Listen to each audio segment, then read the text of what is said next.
Welcome to Meet the Game Changers. I'm Rev Kev. Let's get started with today's incredible game changing guest. This is Meet the Game Changers with Rev Kev, where we dive into the stories of people transforming our world one bold move at a time.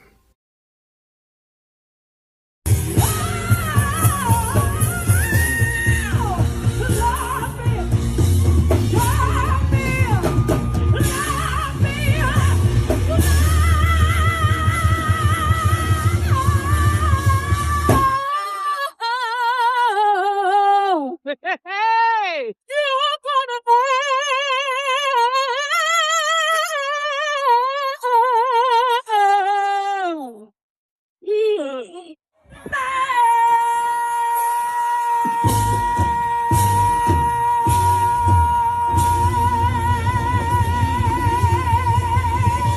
From the streets of Chicago to one of the biggest stages in the world, Rayah Light's journey is one of faith, fire, and fierce determination.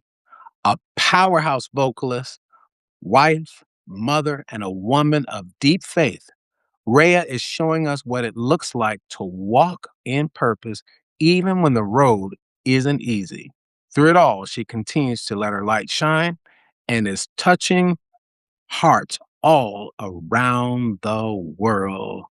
Welcome, Rhea Light, to Meet the Game Changers. Thank you so much. Thank you, thank you, thank you. It's a pleasure to be here, and thank you for having me. I have been waiting for this moment since you were 9 years old. I gotta just get it out up front. Okay. So beyond proud of you and who you have become and what you have created with your life and what your story means to so many of us. I'm gonna show you a little something before I ask you the first question. Okay. Who is that baby over here? Who is that in that right in there? You see it? Oh my goodness. Oh my goodness. Looking like my daughter. That's your class. That's your class. Yes, Oh, it is. I am so you've come a long way. So let's take it back to the beginning. When did you first discover your love for music? Was there a moment or a voice in particular that made you realize this is what you were born to do? Yes, I believe I've actually been singing since I can remember. I had to be about 4 or 5 years old. It was at 5 though that that I knew like, okay, this is what I'm gonna do. This is what I want to do. I'm gonna be a singer. And not just a singer. I used to say a famous singer. I'm gonna be Yeah. a famous singer. And Brandy was the first artist that I kind of fell in love with that was like, oh, I want to be just like her. At the time, she was also acting on the show Moesha, and where she was the main character. And I saw so much in her that I wanted to see for myself as an artist. And at the time, I just knew I wanted to sing, and that's what I did, and that's what I became known for in my community as a little girl that was singing with a big voice. And so, yeah, it was at the age of 5 that I really knew that this is what I'm going to be and what I'm going to do, and I never veered from that thought process. No, you didn't. Obviously not. So, did anyone around you recognize your gifts early on? I mean, was there somebody there that, saw it and called it out? Everyone saw it. When I was a kid, everyone saw it. My cousin Yushika, who she was singing at the time, she had a big voice, and she and I would sing together. My older brother Dion, at the time, he was singing more, and we would sing together. My father was a singer and a rapper and entertainer when I was a kid, and he recognized it. I was singing in church by 5, leading songs and a part of the adult choir when I was about 6 or 7, the only kid in the adult choir. And so everybody around me recognized that I had a gift to sing, and they were rooting for me in one way or the other, even if it was just me out in the playground and everybody standing around listening. So I think it was being acknowledged So by you everyone. So you were affirmed by people in your community. People I saw was. that gave you opportunities early on in church and in the community. I love that. And you grew up on in a place that no longer exists, Yeah. Cabrini Green. And at that time, it was one of the most notorious inner city housing projects. And uh, but somehow you managed to make it be a place that catapulted your career. What was it like growing up there? Well, as a child, that's all I had known. So it was just life for me.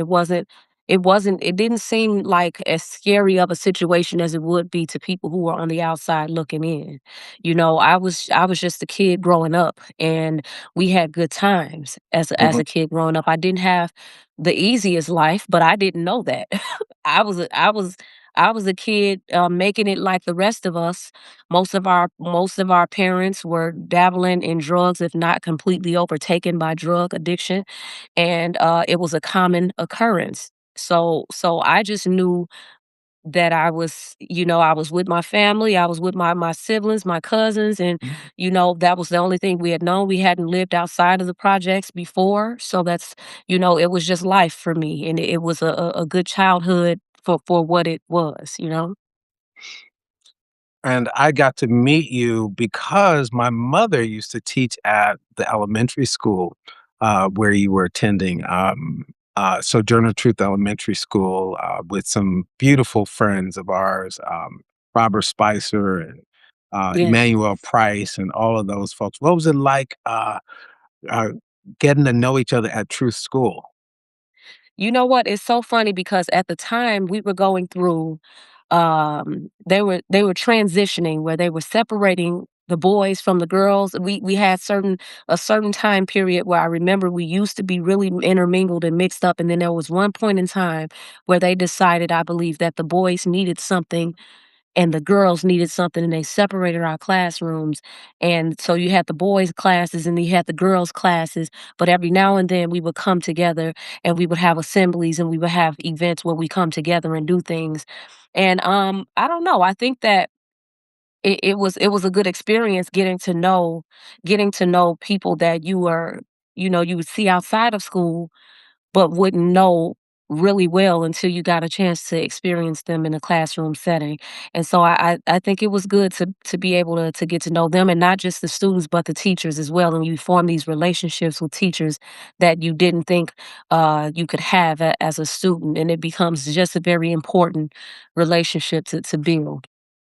Yeah, I think that just I know when I got a chance to meet you all and to see how inspiring, because there were so many myths about what was happening in Chicago's Cabrini Green, and then you had such a visionary in your principal, Sojourner True. I mean, Mrs. Pernice Pugh, who Yes. saw such great things for the students there, and that's when I knew that I wanted to be a part and make myself available to do whatever.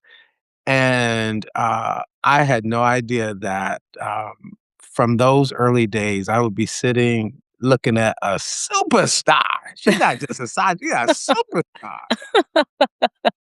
God is good. I mean, I think we did some interviews back then, and I remember our principal, Mrs. Pugh, saying that the students and the children who were growing up in Cabrini Green at the time were like little adults. Like we were like adults in little kid bodies, and I think that that was one of the most accurate descriptions that I had heard, because growing up at that time, that's exactly what it was. And we needed people like Miss Pugh, like yourself, like your mother. We needed people like that who could see where we were mentally, meet us where we were, bring us back down to where we needed to be as children, and help Mhm, raise us up, even in an environment such as, and especially in an environment such as that. So yeah.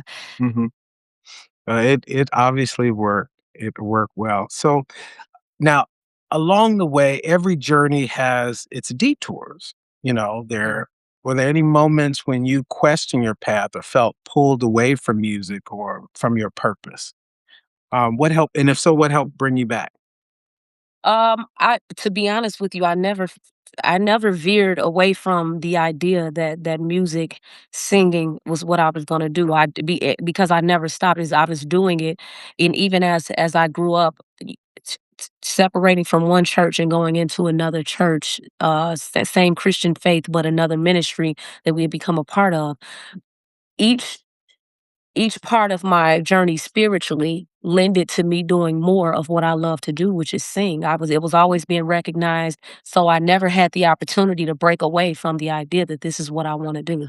I remember having thoughts of, everybody around me wanted to be a doctor or a nurse or a police officer, like the typical answers that you receive from children when you ask them, what do you want to be? And I wanted to fit that. I wanted to be, "Oh, okay, I guess I wanna be a lawyer because I think I'll really be a good lawyer." And let's just say that. I'll be a good lawyer. However, my heart was pulled in the direction that I believe, where God wanted me, and that's what He equipped me with naturally. And because I was so naturally equipped with that, it was the thing that I did easily, and it was the thing that I was most recognized for. And I think that at the time, I loved the attention that came with it and all of the above. You can't be a shy person and make it anywhere. You have Mhm. to be able you have to have the personality to go with the gift, and I believe God gave me those things intentionally, which is the reason that I didn't come away from it. It was just there and elevating it every step of the way. Mhm. So your gifts made room for you, clearly. Now let me ask you a little bit. What would you say, particularly to those kids now who may have similar backgrounds, who may be watching, whose parents may be watching, um, to know about how they could also start from humble beginnings and make some big decisions to about sticking with their dream despite what's going on. How do you speak to them in such a way that they would hear that it's possible for them to? The children or the parents of the children? Both, because let me tell you, I mean, just let me mention something that you may not have known. Let me just Mm. open this back up. When we came for the program, the special program, and for those of you who are just watching, I'm talking with the amazing Rayah Light. And she has come from a phenomenal journey growing up in Chicago's Cabrini Green and then becoming a superstar with her gifts. And she talked about earlier the importance of coming from a tremendous community, that just because there were challenges within her community, that the ingredients of love and support and powerful program to get her to where she is today were present. But, um, Soraya, a minute ago, when I was mentioning, speaking to the parents, because something that you may not have known when we were working with those programs to bring you all from Cabrini to experience this, what we call the weekend of empowerment at Morehouse College. We had to fight with a lot of parents to give you all permission to participate in that life-changing experience. And so sometimes it's helpful for someone like yourself who has blown all the way up to be able to speak back to even those parents that may get in the way, that may be because of their own fears and limitations, may hold back someone as brilliant and bright as you. What do you say? One thing that I can say honestly, because a lot of times when the child usually every now and then you get that child that's willing to persevere and press through Mhm. the adversity even of the household. Every now and then you can get that, but most times the child is going to be a product of the mentality they're given at home. And I think it's important that parents understand that when you have a child that whether they may seem promising right away or not, A child needs to be poured into, and it needs to be there needs to be things instilled from home that allows that child to understand that although you may seem to be a product of your environment, you do not have to stay there. You do not have to. It begins to be the conversation and the encouragement of the parents that lifts the child up to know that I'm much more than where I come from, and even to be able to show them the difference between where you are and where you can be and where you can go. So to the parents, I would just say be mindful not to place limitations on your children, even if there were limitations placed on you. You know that you may have been told that you couldn't be much more than where you were, but it's important because of that you instill something within your child that gives them a light at the end of that tunnel that they're reaching toward. And so I think it's important that the parents take seriously the importance of the encouragement that needs to come from right there at home, because it starts right there. So with and for the child that needs the encouragement and to know that where you are does not have to determine and set in stone where you're going. I think it's first of all, decide on what that is. You may not have it all figured out right now, but whatever you naturally do well, whatever you naturally feel drawn toward, there's a reason why you feel that. Don't ignore that. Do what you can. If it's music, if it's whatever, if it's administration, whatever it may be, use your school environment to draw in that direction, and then it'll do what it needs to do. You'll be placed in the right places because you're being true to what's naturally happening within you. Don't put down your dream, don't put down your desires or your aspirations because of where you are. Where you are only has little to do with where you'll end up if you allow yourself to be inspired beyond the adversity that may be around you. Woo! Drop the mic. Drop the mic. Drop the mic. All right. And you can say that with authority as one having lived that and as one having gone very far. So let's talk about the voice. The voice. Mm, What did it mean for you to step onto that stage in front of millions to be fully seen by the world? hmm. Well, number one, if I've it's the things I want to start by saying this. Mhm. We can make plans, but we like as my mother always say, you can make plans, but you cannot plan the outcome, right? Um, I've always known somewhere deep down in my within myself that one day I'm gonna sing in front of millions of people. I've always had that feeling and that instinct, but I never knew how it was gonna happen, when it was gonna happen, where it was gonna happen. It's just like, okay, Lord, order my steps. Even as a child, Lord, order my steps. Um, I never wanted to do competitive. Mom, we can hear you. I never wanted to do competitive co- um like competitive competitions for talent Mhm. and all. I Mhm. never wanted to do competitive production is what Mhm. I want to say. My Mhm. sister was an avid watcher of NBC's The Voice, and she always encouraged me to do it, and I never had the real interest of doing it. By the time that I decided to do this, I was in a space mentally and spiritually where I knew it was my time to do something greater than what I had done. And that those little hints that was coming to me, like getting emails from NBC's The Voice and things like that, are saying the auditions were coming to Chicago. This is one time that it got my attention in a way that I could not ignore. And I went, and the opportunity that came with it for me to be seen by millions of people each night, I couldn't have planned. I couldn't have planned the way that this all happened for me. Just because you go and audition for something does not mean that it's your time or it's your moment. But I knew just by following the instinct and the spirit within me at that time that this was my moment, and every step of the way it was being confirmed and affirmed. And when it happened, I knew that it wasn't my plan. It was God's plan, and it felt surreal. That's the answer. It felt surreal to experience it in such a way, almost like I was inside of the frame, so I couldn't really see the picture until Mhm. I stepped back out of it. It's like, oh my God, that happened. You get to see other people's reactions. There's really other people's reactions to what you are doing and who you're becoming that allows you to wake up to the fact that it's a reality.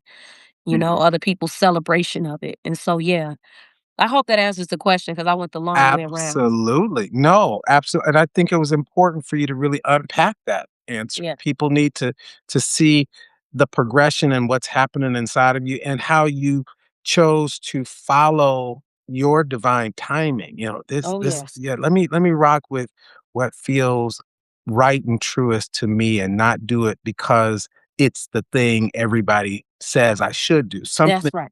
inside of you said, it's my time now. So was it fun? Did you have fun? I had fun. I enjoyed the process. Part of me was a nervous wreck because I'm a person, I can be a bit of an overthinker. Mm, So along the process of it, I'm wondering if I'm making the right move, if I'm choosing the right songs, if I'm doing I just have that little thorn in my side that won't let me just be great. I have to think about the way in which if it doesn't work, how I'm gonna respond and all that kind of stuff. So that was with me along the journey as well. But overall, I had a good time. I met I met people that I've only ever witnessed on TV, and I worked directly with them. Alicia Keys was somebody that had become like a sister figure to me at that time. And mhm. yeah, I think it was a very good experience and well worth it. My goodness, Alicia Keys. I got to interview her one time, and Really. what was it like working with her as your coach? Well, like I stated just now, like she was almost like that big sister, that was needed at that time because she was encouraging me to do something. She said, one thing that I don't want you to do is let go of who you are. Okay. Mm, She says, be true to who you are in this, even in this space. Be true to who you are because that's what's going to get you to where you need to go. And I held on to that, because you can almost be tempted to conform to what seems like the most popular thing to do.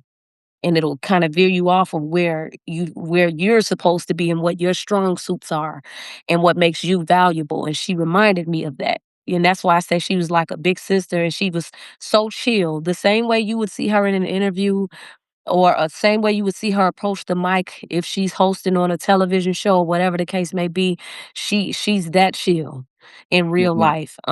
And I respected her admiration for what I was doing.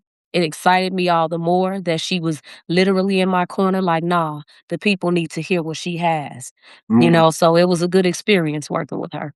that's awesome. Um, when when The Voice was over, so let's look at after The Voice, Mhm. did you change? Um, what happened inside of you? After okay, yes, but I think that it came with changes, and it came with a certain level of elevation mentally for me because I saw what was possible. It came with more value, not just with people around me, but with how I saw myself as well. That experience elevated my mind as to what was possible for me. And I did go through a process where when you do something that people sees as valuable, people that you didn't know were watching comes out of the woodworks Mhm. and they're out of the backwoods coming into the space, and everybody's your cousin, everybody's your loved one, Is that right? everybody's the person that you should be working with, and everybody has what you need to get to the next level. I experienced those things coming off of The Voice, and I learned some very valuable lessons along the way. Mhm, So coming off The Voice, it was everything was a became a teachable moment for me mhm, as an mhm, artist and as a woman, mhm, a growing woman. Things became teachable moments for me in relationships that came and left, came, drifted, and they're off into the wind. I learned a lot from those things, so it elevated me mentally. But I also experienced some things that I feel like will be caused a little hardship for me on my journey, and it caused me to question myself in certain areas like, am I crazy or should I just be going for this stuff so that I can get to the next level? You know, it's like I had to search deep within it, and I had to go before the Father and pray like, Lord, I need you to order my steps because I'm not willing to sell my soul for whatever this comes with this. I really just want to do your will. And if your will doesn't mean I reach Beyonce status, I am a-okay with that. After the voice, it really those senses were heightened. Like, Lord, I need you now more than I Mm. did before, because I need you to order my steps. I don't want to it's not about being seen everywhere. I want to be in the right places with the right people doing the right things, Woo! you know? All right. All right. So can we slow down just a little bit on that? Because I know so many young people whose dream it is to be a superstar, to be famous, to touch the world with their gifts and their art. What are some of the pitfalls that you experienced after you did achieve that fame?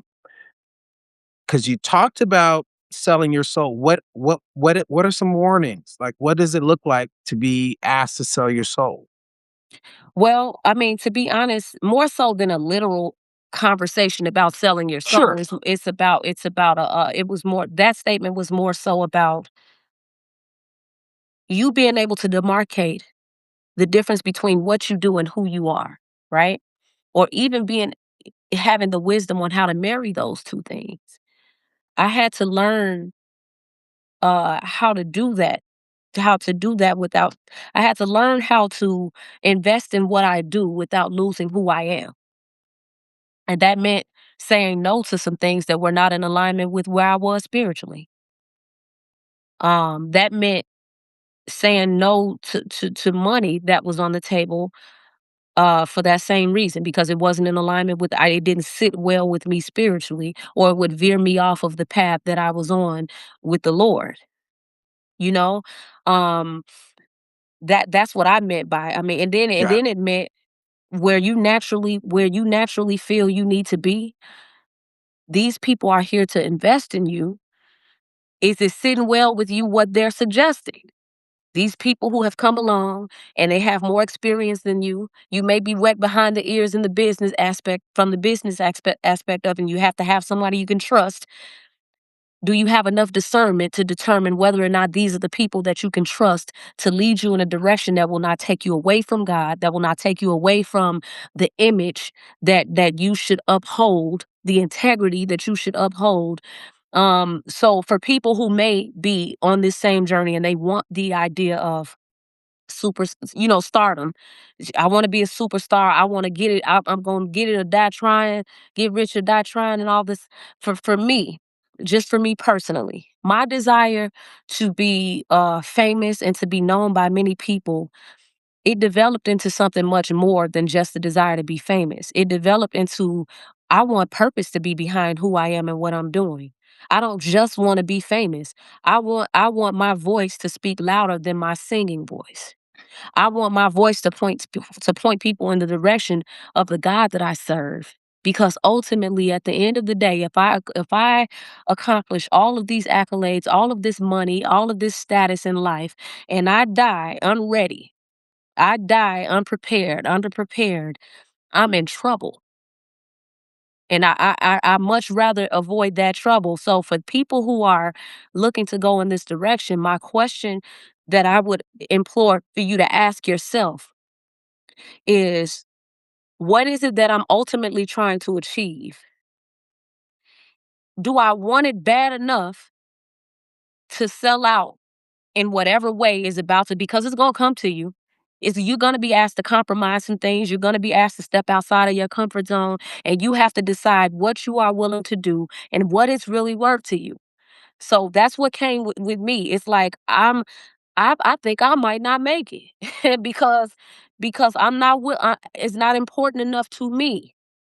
When you're willing to choose, and I know I don't want to go ahead of you, but if you're willing to choose to choose your salvation, your spiritual walk, you're willing to choose God over your own aspirations, dreams, vision, and all that kind of stuff, it's going to pay off in the end because it's and that's what I had to come to the conclusion of. What are you willing to sacrifice, and how bad do you really want to just be famous? Is it really about you being famous? You know, and every door that I've entered, I could not have planned it.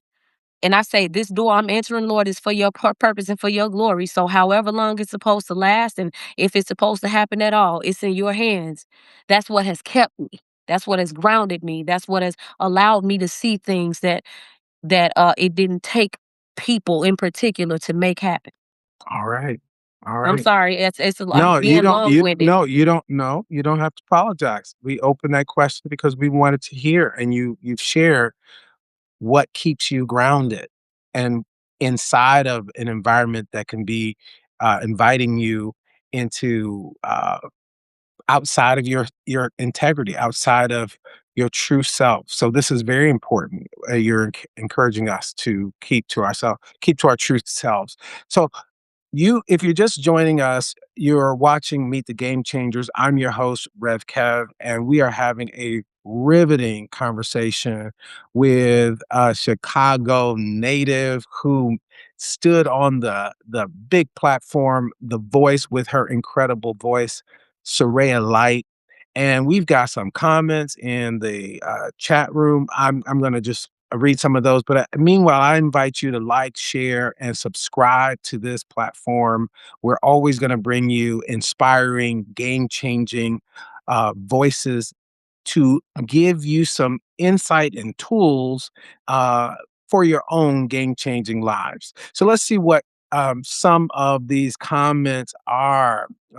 Rolo Tomase says, I'm sorry if I mispronounced your name. More parents need to hear this from our earlier conversation. And then Derek says, what an incredible story. And then Kim says, that's so awesome. Will Hug says, thank you for this great conversation with such a talented singer. I appreciate her life story and parental wisdom. Kim again says, great advice. Stay true. That's what we're trying to say. Stay true to you. Yes, you got to do the things the right way. You've got the best advice and attitude. So people are loving you Mm. today, Saraya. I'm so glad that you said yes to be on our program today. You're bringing your light, and you carry your light in such a great way. So Thank you. you've now built a family rooted in love and faith. So how has marriage and motherhood, or how has marriage and motherhood expanded your understanding of who you are and what kind of legacy you want to leave today? Well, one thing that I can say has been very much so neck and neck with my desire to be a professional singer as I was a kid was my desire to have a family.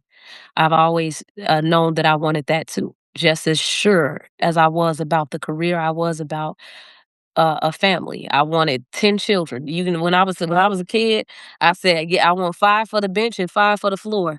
And I think it's because I was I come from a big family. You know, Yeah. my mom was one of 12, you know, Mhm. and my father, he grew up with his uncles and everybody. They were one of 14, and I just saw that for myself. Like, I want to have a lot of children and have a big family. It didn't turn out that way, but ultimately, I knew I was a wife. I wanted to be a wife. So, being in this season right now, I tell everybody that I'm living in a season of answered prayers. You know, Wow. I and above all things, I just believe that we as women, we have a duty to uphold. And I had to reach a certain space in my life and in my mind where it wasn't just about my career and about who I Mhm. was becoming and about the legacy being a leading lady, leaving a legacy. Like, it's like you want to leave a legacy, but what is it attached to? And what is the purpose behind it? And what purpose are you serving in this earth, right? And so, with me knowing that I wanted to be a wife, I knew that my purpose would eventually be attached directly to a man who needed what God placed within me. And so it was really about okay, I was at one point I was so uber focused on my career that I didn't notice that time was skipping away from me. And I wasn't even dating, let alone on my way to marriage. When I had a wake up call, it was like, okay, girl, how you gonna get married and you ain't even dating? You better get, let's see what we doing here. And so when I woke up to that, my prayers began to adjust in that season. About this is maybe when I was about 32 or so. I'm telling my age right now, but it is what it is. Okay. Um, so I was in that space of, okay, Lord, all right. I want to be ready for the man that you send to me in my life. That I'm supposed to be his aid, his help.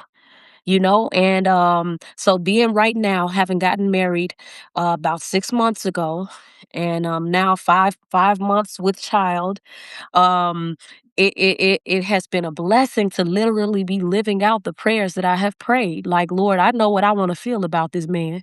Now, I know what I want him to feel about me. I know how I want him to look at me, Lord. I know, you know, and we may have our little plans and stuff like that, but the Lord knows what we need. He knows what our hearts desire and how to marry those two things in a way that you know it's him.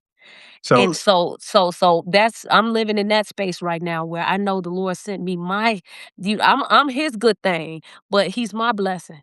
And all right. so I'm living in that has been a shift for me in this season where my focus has had to veer toward this, and I am a-okay with it, like where I am as a mother and a wife, prioritizing those things. And as other things happen, when I get other calls to do things, I do honor those calls, but nothing can be placed above this duty that I have right now as a wife and as a mother. And that's where I am currently. Wow. So you're saying the Lord is my shepherd and I see what I want. Oh, come on. Listen, I see what I want now. Look. What, if you don't mind, tell me your husband's name. Tell us your His husband's name. his name is Christopher Batista. Uh-huh. And yeah, listen, let me just give you the testimony of I cannot if anyone following me see that I'm very much so open about my love for my husband and my love for what God is doing in our journey and in our lives. And he's a man of Mexican descent, and one thing that I can say is but of black culture. This is what's funny about it, and people wouldn't know this. He only grew up around our culture, so that's who he's kinda his entire character is within that culture, our culture, and, which is how we connect so well. I'm not going into another space or another culture with him. He's right here, and we're together, and in my mind, though, it had to be God to bring us together because I said, "Look, I listen, Lord, I'm all about he got to be black, a black man, and this, that, and the other. That's what I knew. So when God allowed me to allow my heart to veer in a direction of something that I never saw for myself, but now this is all I could ever see again. I can't see any other way. I knew that it was God ordering my steps and directing my path. And so that's another thing. Like we have to be God led, not just in our careers and on our jobs and we got to be God led even in our personal lives where we are dependent on God for small decisions, great decisions, big decisions, life-changing decisions. And so yeah, I'm thankful for it all. It's showing up. I can see the joy all over you. And congratulations. Thank Congrats. you so much. We are celebrating that with you. When you look back at your younger self, what was it that you would have hoped someone would have said to you that might have better equipped you for the life that you are leading now? I guess thinking about that, it would probably be perfection is not always everything. Like your idea of perfection. Our idea of perfection can sometimes hinder us on this walk, on this journey to where we belong. And one thing that I told you before earlier in the interview is I can be a bit of an overthinker. And overthinking can sometimes cause doubt. you know?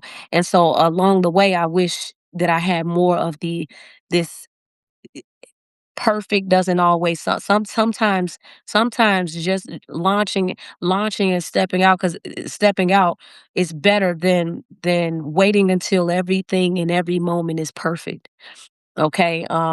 Every yes that you have within yourself cannot wait until everything looks perfect, because that too can hinder your process and hinder your growth and elevation in whatever you're doing. That can be in personal relationships, and that can also be in decisions that you must make concerning your career and all of those things. So perfection is not always the answer.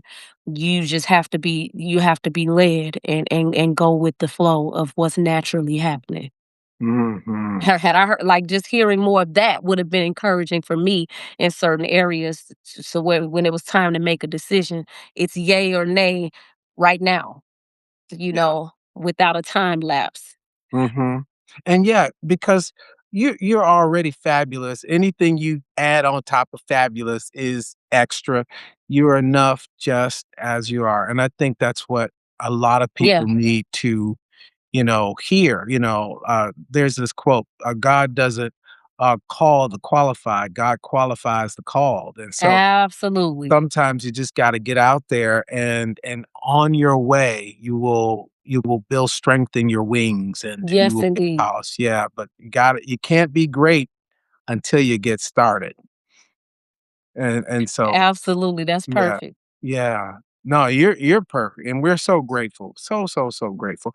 We got a comment in the chat room wishing you a wonderful marriage and bundle of joy. That's from Shelby Thompson. So Thank you're you. getting some more congratulations.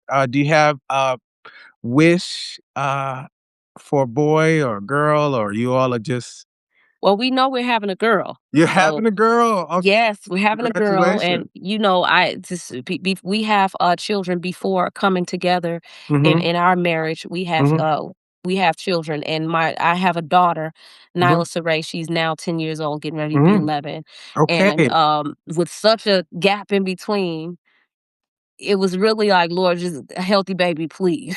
Just give me a healthy baby. He was leaning more toward the girl, because he's already had his boys. So for me, Mhm. it was just like, okay, I wouldn't mind a boy because I had my girl, but I just want a healthy baby. So we're just excited that we have a healthy baby on the way. The checkups, everything has been proven, everything is safe and on the right track. So we're just excited right now. We're wishing you every success. Just one last question as we Yes. wrap this up.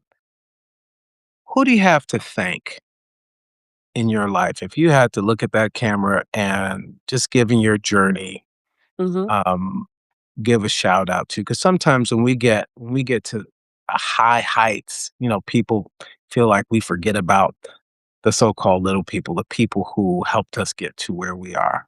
Who do you have to thank? Well, I can't. That's what I think. Of course, I thank the Most High God for setting my heart where He wants it, and allowing me some type of conviction along the way that has kept me grounded.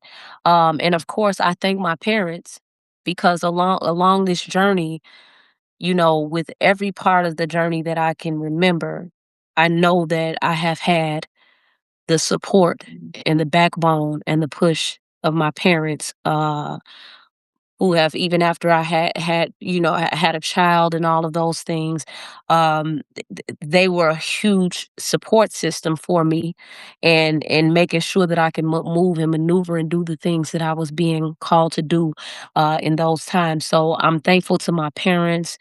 Um, I'm thankful to people along the way, Richie Davis, who gave me opportunities in the job and band world that helped prepare me for the voice, and saw my light and wanted me to be a part of what they were doing.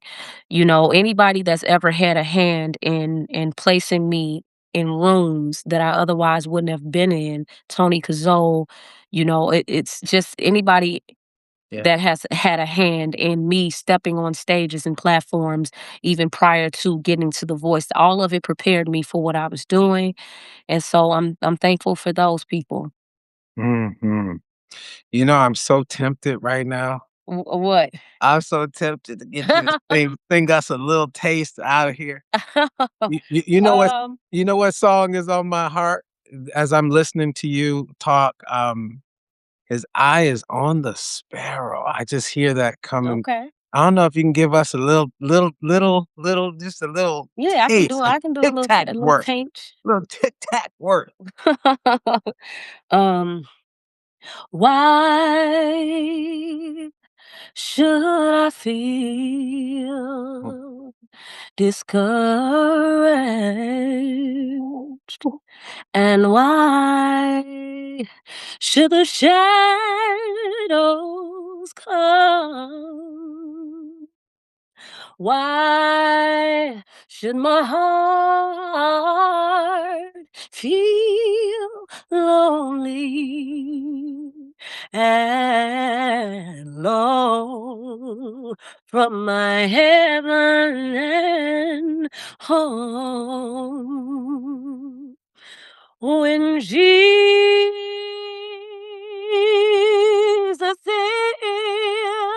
is my portion, a